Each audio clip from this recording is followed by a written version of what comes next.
अस्सलाम वालेकुम एवरीवन। तो हम लोग स्टार्ट करने लगे हमारा अगला टॉपिक नेफ्रोलॉजी मेडिसिन में, which is about glomerular diseases. Basically जो ग्लोमेरुलोनेफ्राइटिस और उसकी टाइप्स हैं वो वाली हम करेंगे।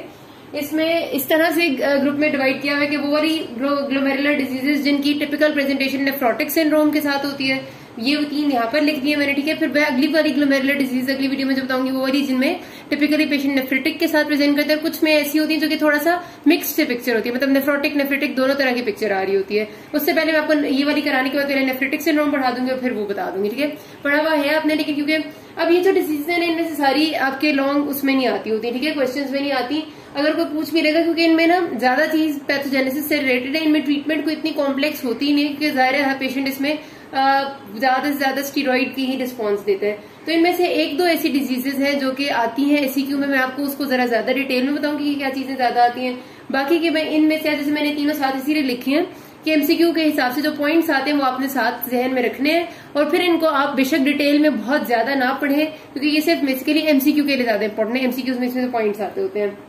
तो जो ग्लोमेरुलर डिजीज स्टार्ट करने से पहले जाहिर सी बात है थोड़ा सा ग्लोमेरुलस का स्ट्रक्चर। ग्लोमेरुलस क्या है, अगर हम मोटा सा ऊपर से देखते हैं तो ऐसे हम कहते हैं कि एक टफ्ट ऑफ कैपिलरीज है, जिसमें बहुत सारी कैपिलरीज हैं जो कि बोमेन्स कैप्सूल के अंदर पड़ा हुआ है, ऐसे ही है ना। और यहाँ से रीनल ट्यूब्यूल स्टार्ट होती है। अब इस टफ्ट ऑफ कैपिलरीज को अगर हम क्रॉस सेक्शन में देखें, क्रॉस सेक्शन का मतलब है कि जाहिर इसमें बहुत सारी कैपिलरीज है। मैं इसको यहाँ से अगर काट दूं इस तरह करके, ठीक है, ऐसे काटूंगी तो मुझे सारी टफ्ट ऑफ कैपिलरीज यूं गोल दायरे में नजर आएंगी और उनके ल्यूमेन नजर आएंगे, ठीक है, क्योंकि मैंने इस तरह काट दिया ना। अच्छा, अब उनके जब ल्यूमेन नजर आते हैं तो ये वाली आपको मैं अपनी पैथोलॉजी की जो रॉबिन्स थी उसकी पिक्चर दोबारा दिखा के एक दफा याद करा देती हूँ, क्योंकि उसके साथ ही आपको ये समझ आएंगी। अच्छा, ये रॉबिन्स की पिक्चर है, आपको याद ही होगी लास्ट ईयर भी, क्योंकि ये पिक्चर बहुत अच्छी है। मैंने इसी से आपको इसका स्ट्रक्चर एक्सप्लेन किया था। जरा से इसको जहन में रखा करें ताकि आपको आराम से सारी बातें समझ में आ जाए, ठीक है। अब सी यहाँ पर इन्होंने बनाया हुआ है कि this is the tuft of capillaries that is glomerulus, और ये बोमेन्स कैप्सूल है जिसके अंदर इनक्लोज्ड है। और इस डायरेक्शन में जैसे मैं आपको बता रही थी, इनने इसको कट करके क्रॉस सेक्शन उसका आपको दिखा दिया। अब इस क्रॉस सेक्शन में क्या है, ये जो आपको नजर आ रही है पूरा एक स्ट्रक्चर, ये एक कैपिलरी है जिसका ल्यूमेन हमें नजर आ रहा है, क्योंकि ऐसे काट दिया गया ना कैपिलरीज को। तो अगर एक सीधी ट्यूब है जिसको मैंने दरमियान से कट कर दी तो मुझे उसका ल्यूमेन नजर आएगा। तो ये आपको एक कैपिलरी का ल्यूमेन है, ये दूसरी, ये तीसरी, चौथी। यहाँ पर सिर्फ आपको लेयर्स याद रखनी है, ठीक है। जो पुरानी बात थी मैं दोबारा रिपीट कर रही हूँ। ये जो सबसे अंदर वाली लेयर है, ये वाली जिसके अंदर सुराख भी है, this is the endothelium of capillaries, ठीक है। ये फेनेस्ट्रेशन है सारी, यहाँ पर फेनेस्ट्रेशन है, यहाँ भी फेनेस्ट्रेशन है, ठीक है। ये एंडोथीलियम है। एंडोथीलियम के बाद ये जो आपको मरून से कलर की एक लेयर नजर आ रही है, ठीक है। एंडोथीलियम थोड़ी लाइट कलर की है, मतलब ये जो भी लाइट रेड या वट एवर दिस कलर है, रस्ट सा कलर है। इसके बाद जो मरून सी एक कंटिन्यूस लेयर है, ये बेसमेंट मेम्ब्रेन है, क्योंकि एंडोथीलियम के बाद बेसमेंट मेम्ब्रेन आती होती है। और उसके बाद ये जो आपको ब्लू कलर के नजर आ रहे हैं, ये है पोडोसाइट फुट प्रोसेसेस, ठीक है। पोडोसाइट स्पेशलाइज्ड सेल्स होते हैं जो कि लगे हुए होते हैं आपकी सारी कैपिलरीज की बेसमेंट मेम्ब्रेन के बाद, ठीक है। जैसे आपको ये नजर आ रहे हैं सारी जो ब्लू कलर के है ना, ये पोडोसाइट्स हैं। पोडोसाइट्स और सेल्स हैं, ठीक है। ये उनके फुट प्रोसेसेस आपको नजर आ रहे हैं। यहाँ अगर मैग्नीफाइड व्यू में देखें तो इन्होंने बताया भाई एंडोथीलियम है, और इट इज कंटिन्यूस इसलिए क्योंकि इसके बीच में फेनेस्ट्रेशंस हैं, ठीक है। क्योंकि आपको पता है कि यहाँ पर फिल्टर होना होता है ब्लड सारा, और उसके बाद जो उसमें से ज़ाहिर वेस्ट होता है वो सारे रीनल ट्यूब्यूल्स में चला जाता है। अच्छा जी, उसके बाद ये बेसमेंट मेम्ब्रेन उन्होंने दिखा दिया। उसके बाद ये उन्होंने बताया कि पोडोसाइट के फुट प्रोसेसेस है, और ये जो साइटोस्केलेटल नेटवर्क है इसको देखने की जरूरत नहीं है। अच्छा, दूसरी बात आपने ये जहन में रखनी है कि जो ये पोडोसाइट्स है ना, और ये जो पीछे आपको ये स्किन से कलर के सेल्स नजर आ रहे हैं, ये दोनों are a part of epithelium of the kidney कह रही हूँ ग्लोमेरुलस, ठीक है। ग्लोमेरुलस का एंडोथीलियम तो हमने कह दी ये अंदर वाली लेयर है डिसकंटिन्यूस। एंडोथीलियम के ऊपर बेसमेंट मेम्ब्रेन हमने कह दी है जो मरून कलर की कंटिन्यूस लेयर है। उसके बाद ये वाले जो पोडोसाइट्स ये दोनों मिलके एपिथीलियल लेयर बनाते हैं, जिसमें से आपको पता है एपिथीलियम के 2 पार्ट्स होते हैं, parietal epithelium and visceral epithelium. तो ये जो येलो वाले सेल्स हैं ये बना रहे हैं पैराइटल एपिथीलियम, और ये जो अंदर पोडोसाइट्स हैं ये बना रहे हैं विसरल एपिथीलियम। ये बताना इसलिए जरूरी है क्योंकि कई जगह पर आपको जब आप एमसीक्यू आता है तो लिखा आ जाता है कि a patient presented with the complaints of edema of feet and swelling of the face and he also had frothy urine, और on examination you found out, आपने रीनल बायोप्सी की, मतलब बाकी सारी भी आपको इन्वेस्टिगेशन बताएंगे। एंड ऑन रीनल बायोप्सी सब एपिथेलियल डिपॉजिट्स वर फाउंड, ठीक है। रीनल बायोप्सी तो नहीं होती वैसे, इसमें आगे भी इन्वेस्टिगेशन है, बहरहाल वो आपको बताते हैं सब एपिथेलियल डिपॉजिट्स। अब बाकी सारी पिक्चर तो एक ऐसी पिक्चर है नेफ्रोटिक सिंड्रोम की जो बहुत सारी डिजीजेस में हो सकती है। सब एपिथेलियल डिपॉजिट्स अगर आपको पता होंगे कि कहाँ पर है तो ही आप डिजीज डायग्नोज कर सकते हैं। तो सब एपिथेलियम का मतलब होता है जब भी डिजीज की कोई भी चीज ये पोडोसाइट के बाद आएगी, मतलब ये आपकी इस जगह पर बेसमेंट मेम्ब्रेन से पहले और पोडोसाइट से आगे। अगर इस जगह पर कोई डिपॉजिट बनता है तो उसको हम कहते हैं सब एपिथेलियल डिपॉजिट। और अगर बेसमेंट मेम्ब्रेन के बाद कोई डिपॉजिट बनता है, मतलब यहाँ पर और इस कैपिलरी के जो एंडोथीलियम के दरमियान जगह, तो उसको कहते हैं सब एंडोथीलियल डिपॉजिट। और ये बहुत पर्टिकुलर होता है। सब एपिथेलियल डिपॉजिट सिर्फ आपका मेम्ब्रेनस नेफ्रोपैथी में आता है, ठीक है। तो ये बात आपने याद रखनी है। अब हम देखते हैं डिजीजेस को। ओके जी, तो अब आपने ये वाला कॉन्सेप्ट तो ले लिया। देखते हैं कि मिनिमल चेंज डिजीज क्या होती है। आपने पहले ही पढ़ा है कि मिनिमल चेंज डिजीज नाम से पता चल रहा है कि इसमें बहुत मिनिमम चेंज आते हैं। Minimum change in that sense के जाहिर किडनी में कोई प्रॉब्लम नहीं होती है। इवन आप देख लेते हैं जब इसको लाइट माइक्रोस्कोप में तो भी कुछ भी नहीं होता। आपके पास जितनी भी ग्लोमेरुलोनेफ्राइटिस है ना, इनके जब भी हम डायग्नोसिस करते हैं तो हम 3 माइक्रोस्कोपीज की बात करते हैं। ये मैंने आपको पहले भी बात बताई हुई कि एक लाइट माइक्रोस्कोप में हमें क्या नजर आता है, फिर हमें इलेक्ट्रॉन माइक्रोस्कोप में क्या नजर आता है, फिर इम्यूनोफ्लोरेसेंस जब हम माइक्रोस्कोप में देखते हैं तो क्या नजर आता है, ठीक है। लाइट माइक्रोस्कोप आपको थोड़ी सी बड़ी कोई चेंज होगी तो वो दिखा देगी। इलेक्ट्रॉन माइक्रोस्कोप बहुत डिटेल्ड और माइनर चेंजेस भी दिखाती है। और इम्यूनोफ्लोरेसेंस माइक्रोस्कोप में हम दरअसल देख रहे होते हैं कि कोई इम्यून डिपॉजिट्स तो नहीं पड़े हुए सेल्स के ऊपर। मतलब अक्सर बात ऐसा होता है कि डिजीजेस ना इडियोपैथिक नेचर की होती हैं, जो कि विदाउट एनी रीजन अपनी ही बॉडी की इम्यूनिटी एक्टिवेट हो जाती है, कॉम्प्लीमेंट सिस्टम एक्टिवेट हो जाता है और आपकी एंटीबॉडीज डिपॉजिट होने लग जाती है, ठीक है। तो उस केस में आपको डिजीजेस में क्या मिल सकता है, कॉम्प्लीमेंट का जो पाथवे एक्टिव होगा। आपको पता है, ये पुरानी बात है, मैं रिपीट नहीं करी कि कॉम्प्लीमेंट सिस्टम हमारी बॉडी के इम्यून सिस्टम का पार्ट है और उस कॉम्प्लीमेंट सिस्टम के 2 पाथवेज है, ठीक है। उस कॉम्प्लीमेंट सिस्टम का जो पाथवे एक्टिव होगा उसमें से वो वाली चीज आपको डिपॉजिट हुई भी नजर आ सकती है। जैसे कॉम्प्लीमेंट का कॉम्पोनेंट अगर C3 डिपॉजिट है तो एक तरह की डिजीज है, C4 डिपॉजिट है तो दूसरी डिजीज है। इसी तरह अगर एंटीबॉडीज जो होती है वो देखते हैं हम, IgM है, IgA है, IgG है, कोई भी डिपॉजिट मिल सकती है। तो इम्यूनोफ्लोरेसेंस में आप ये कुछ देखते हैं, सारे बेसिक कॉन्सेप्ट्स हैं। तो गोइंग अप विद आगे कि मिनिमल चेन डिजीज में लाइट माइक्रोस्कोप में भी कुछ नहीं नजर आता, इम्यूनोफ्लोरेसेंस में भी कुछ नहीं नजर आता, कोई डिपॉजिट नहीं होता। सिर्फ इलेक्ट्रॉन माइक्रोस्कोप में आपको नजर आता है। और नजर ये आता है कि जो आपके फुट प्रोसेसेस है पोडोसाइट्स के, जो अभी आपको मैंने दिखाए तो ऐसे अलग अलग बड़े हुए आपको नजर आ रहे थे ब्लू कलर वाले, वो सारे फ्यूज हुए हुए होते हैं, ठीक है। डिफ्यूज इफेसमेंट उसे हम कहते हैं, effacement of foot process of podocytes. एक तो वो डिफ्यूज हो जाते हैं और दूसरी बात उनकी इफेसमेंट यानी कि वो उखड़ जाते हैं फ्रॉम द जो आपकी बेसमेंट मेम्ब्रेन है, इफेस हो जाते हैं। इफेसमेंट का ये मतलब होता है ना कि आप उखड़ जाए, ठीक है। तो ये 2 चीजें बड़ी इंपॉर्टेंट होती है जो कि मिनिमल चेन डिजीज में होती है। और कुछ भी नहीं होता इसमें, और कोई पर्टिकुलर सिम्टम नहीं आता। अभी तक इसका कॉज भी कोई खास नोन नहीं है। हो सकता है कोई जेनेटिक हो सकता है कोई अपनी बॉडी पे रिएक्शन हो रहा हो, लेकिन नो नॉन कॉज। बच्चों में बहुत इंपॉर्टेंट है, ठीक है। अगर अगर इसका सिनेरियो आता होता है तो बच्चे के साथ आता है जो कि नेफ्रोटिक सिंड्रोम के सिम्टम्स के साथ प्रेजेंट करते हैं। नेफ्रोटिक में क्या होगा, उसको एडिमा होगा बॉडी का और उसका यूरिन फ्रॉदी होगा, ठीक है। क्योंकि मेन जो चीजें होती हैं आपको पता है, हाइपोएल्ब्यूमिनीमिया, एडिमा एंड प्रोटीन यूरिया, ये 3 मेजर चीजें आपके मिनिमल चेन डिजीज की। और उसमें से बच्चों को जो चीज महसूस होती है वो एडिमा महसूस होता है, सैक्रल एडिमा, पेरीऑर्बिटल पफिनेस हो जाएगी और साथ उसको फ्रॉदी यूरिन की कंप्लेन करेगा विच इज प्रोटीन यूरिया। आप उसको देखेंगे बजाहिर और कुछ नहीं होता। फिर आप ये अगर माइक्रोस्कोपीज में चेक करते हैं तो डिफ्यूज इफेसमेंट नजर आती है।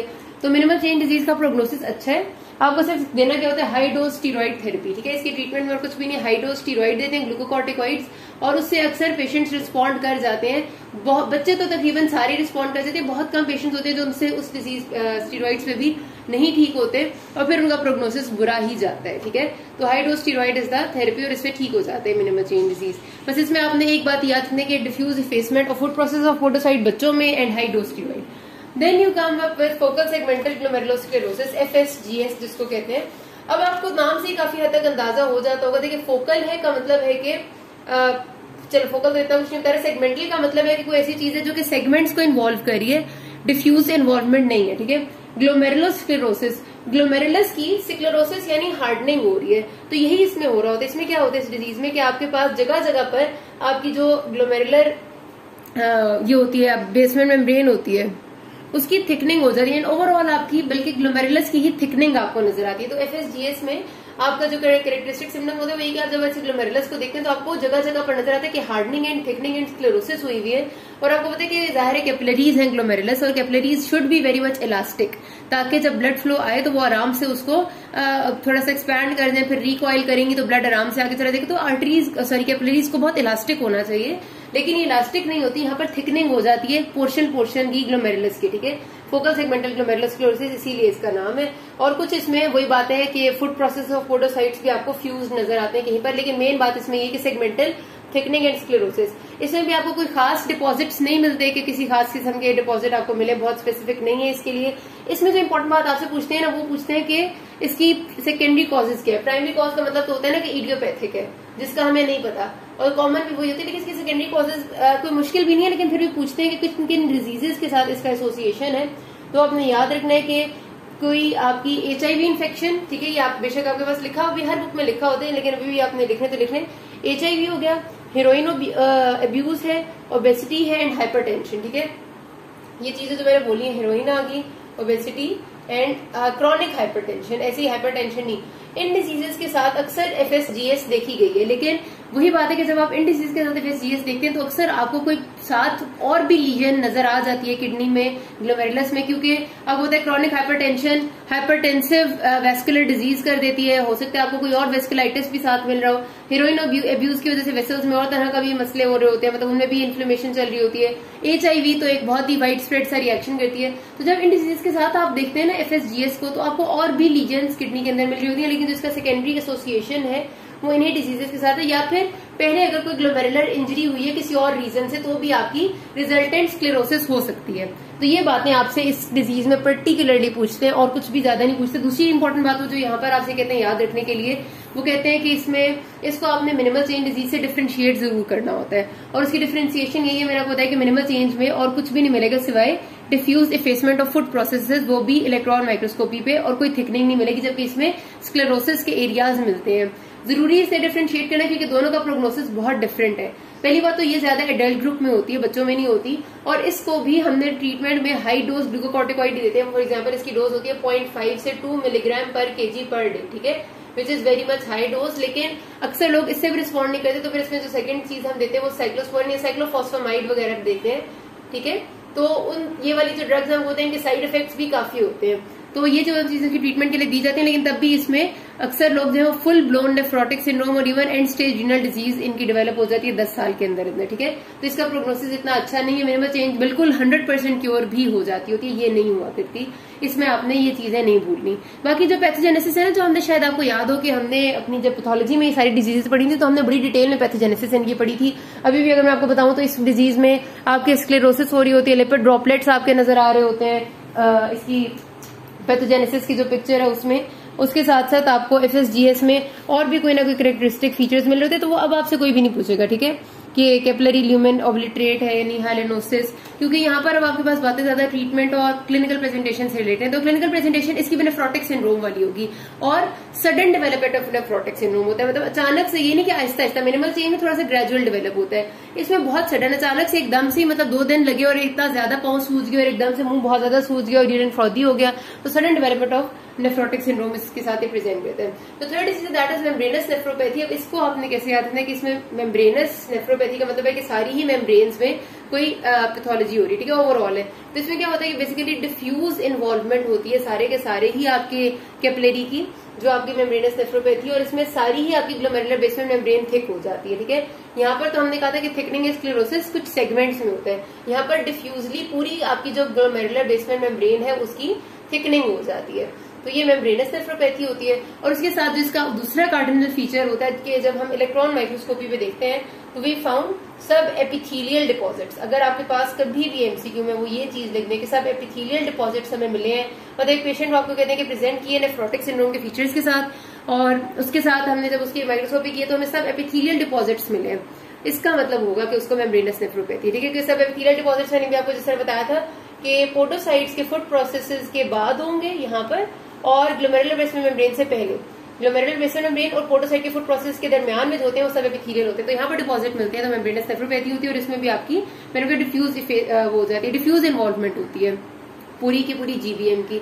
इसके साथ इसमें हमें कॉम्प्लीमेंट के फैक्टर्स भी मिलते हैं जो कि C3 एंड आपकी IgM या IgG एंटीबॉडी होती है। कुछ जगह पर लिखा हुआ IgM, लेकिन पर्टिकुलरली IgG मेंशन करती है डेविडसन, तो हम उसी को फॉलो करेंगे। C3 component of complement system and IgG antibody. इसका मतलब ये है कि हमारी अपनी बॉडी की एंटीबॉडी आकर हमारी ग्लोमेरुलर बेसमेंट मेम्ब्रेन को यहाँ पर अटैक कर रही है, जिसके रिजल्ट में यहाँ पर एंटीबॉडी डिपॉजिट हो रही है, ठीक है। डेफिनेट सी बात है कि एंटीबॉडी ऐसी तो नहीं आई ना, कुछ अटैक हुआ है, तो अटैक किसके खिलाफ होता है? अटैक होता है यहाँ पर खास तौर पे आपके पास जो ग्लोमेरुलर बेसमेंट मेम्ब्रेन है उसके सरफेस एंटीजन पे, ठीक है, विच इज बेसिकली पोडोसाइट का हम कहते हैं उसको, कि पोडोसाइट के पास एक सरफेस एंटीजन होता है फोस्फोलाइपेज A2 रिसेप्टर 1। इसका नाम आपने ना याद रखना है, ठीक है, इसलिए क्योंकि ये भी MCQ में आता होता है। फोस्फोलाइपेज A2 रिसेप्टर 1, बस फोस्फोलाइपेज A2 भी याद रख ले तो भी काफी है। ये प्रेजेंट होता है आपका, this is a type of मतलब एंटीजन कह लें या फिर this is a type of receptor जो प्रेजेंट है पोडोसाइट फूड प्रोसेसेस पे, उसके खिलाफ बॉडी की अपनी ही जो इम्यूनिटी होती है वो एंटीबॉडीज बनाती है, और इसके खिलाफ जब एंटीबॉडीज बनाएगी तो जाहिर है आकर उसको अटैक करेगी, इसको अटैक करेगी तो सारी की सारी ग्लोमेरुलर बेसमेंट मेम्ब्रेन की थिकनिंग भी कर देगी और डिपॉजिट्स भी कर देगी फूड प्रोसेस ऑफ पोडोसाइट्स और जीबीएम के दरमियान में। ये पोडोसाइट्स है और ये जीबीएम है और इनके दरमियान में डिपॉजिट्स कर देती है, ठीक है। तो फोस्फोलाइपेज A2 के खिलाफ इसकी अटैक होता है सबसे बेसिक, ठीक है। ये बात आपने यहाँ पर नहीं भूलनी, ये एमसीक्यू का सवाल है। एंड देन इसका भी एसोसिएशन है कुछ सेकेंडरी डिजीजेस के साथ, हेपेटाइटिस बी, मैलिग्नेंसी, ल्यूपस, और जब हम इसको देखते हैं तो we can easily recognise the disease की ये इस किस्म की डिजीज है जो कि आपकी ये फोस्फोलाइपेज A2 के अगेंस्ट है, ठीक है। अच्छा, इसमें ट्रीटमेंट क्या आता है, सेम यही वाला कि आपने स्टीरॉइड देनी है और साथ आप साइक्लोफॉस्फेमाइड दे देते हैं, और पेशेंट्स अक्सर इससे ठीक हो जाते हैं, लेकिन लॉन्ग टर्म प्रोग्नोसिस उतना अच्छा नहीं होता क्योंकि ये आपकी ऑटो अपनी ही बॉडी की एंटीबॉडीज अगर अटैक कर रही हो तो फिर हम उसको बहुत ज्यादा रोक नहीं सकते, किसी ना किसी हद तक डैमेज होता ही रहता है, ठीक है। तो ये आपके पास 3 डिजीज है, बस अगले में एग्री करेंगे, किसी कोई मसला हो can ask me. Thank you.